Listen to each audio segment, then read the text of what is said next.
Fact number 5, ఫోబస్. ఇది Mars యొక్క 2 ఉపగ్రహాల్లో ఇది కూడా ఒకటి. ఇంకో ఉపగ్రహం పేరు డెయిమోస్.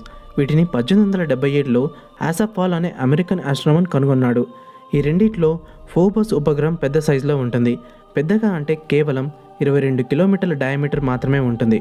అయితే ఇంకో ఉపగ్రహం డెయిమోస్, దీని డయామీటర్ కేవలం 12.4 కిలోమీటర్లు. మన భూమి చుట్టూ చంద్రుడు ఏ విధంగా తిరుగుతాడో అదేవిధంగా ఈ 2 ఉపగ్రహాలు మార్స్ గ్రహం చుట్టూ తిరుగుతాయి. అయితే ఇక్కడ ఫ్యాక్ట్ ఏంటంటే ఫోబోస్ మూన్ ప్రతి 100 సంవత్సరాలకి మార్స్ వైపు 1.8 మీటర్స్ జరుగుతూ వస్తుంది. అయితే మనకు డౌట్ వచ్చే ఉండాలి, ఇలాగైతే ఫోబోస్ మార్స్ని ఢీకొడుతుందని. అవును, ఫోబోస్ ఉపగ్రహం మార్స్ని ఢీకొడుతుంది, కానీ ఇప్పుడు కాదు, 50 మిలియన్ సంవత్సరాల తర్వాత. సర్ప్రైజింగ్ ఫ్యాక్ట్ ఏంటంటే మన భూమికి చంద్రుడు దాదాపు 4 లక్షల కిలోమీటర్లు ఉంటే ఫోబోస్ ఉపగ్రహం మాత్రం మార్స్కి కేవలం 6,000 కిలోమీటర్ల దూరం మాత్రమే ఉంది.